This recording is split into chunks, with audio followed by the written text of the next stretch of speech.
Voilà, bonjour. Je m'appelle Mpoko Bokanga. Je suis responsable de l'unité de coordination technique du programme Technology for African Agricultural Transformation. C'est un programme de mobiliser les technologies pour la transformation de l'agriculture africaine.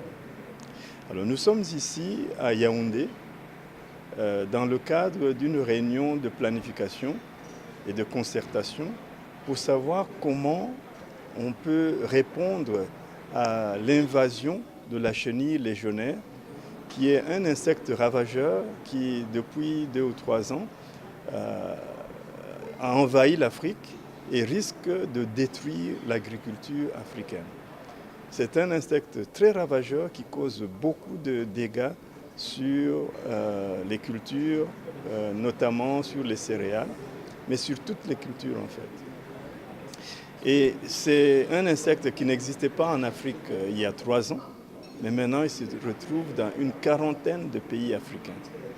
Pour répondre à cette invasion qui risque de vraiment mettre en difficulté encore davantage notre sécurité alimentaire, il faut que nous puissions utiliser toutes les ressources scientifiques et technologiques disponibles afin de pouvoir arrêter l'invasion.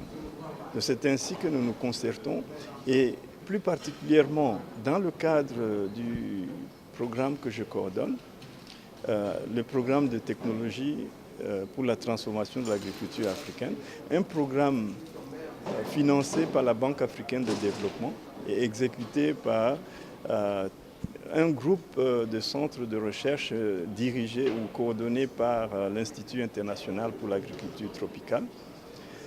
Eh bien, c'est dans ce cadre-là que nous prenons toutes les technologies existantes qui promettent de booster la productivité de l'agriculture africaine et de les mettre à disposition des producteurs africains. L'insecte ravageur qu'on appelle la chenille légionnaire n'est qu'un des éléments qui mettent en danger la productivité de notre agriculture. Et il y a d'autres, par exemple la faible productivité, le faible rendement des cultures, la sensibilité aux maladies des plantes. Tous ces facteurs inhibent l'agriculture africaine et c'est à cause de cela que nous nous trouvons dans une situation où les pays africains importent en moyenne plus de 35 milliards de dollars d'importation de produits alimentaires qui pourraient produire sur place. Par exemple le riz, le maïs, le soja, les poulets, ainsi de suite. Nous devons absolument augmenter la productivité de notre agriculture afin d'être compétitifs sur le marché mondial. Et c'est ce que ce programme est en train d'adresser. Et c'est vraiment d'utiliser toutes les ressources technologiques disponibles qui ont fait leurs preuves et les mettre à disposition de nos producteurs afin qu'ils puissent être compétitifs sur le marché mondial.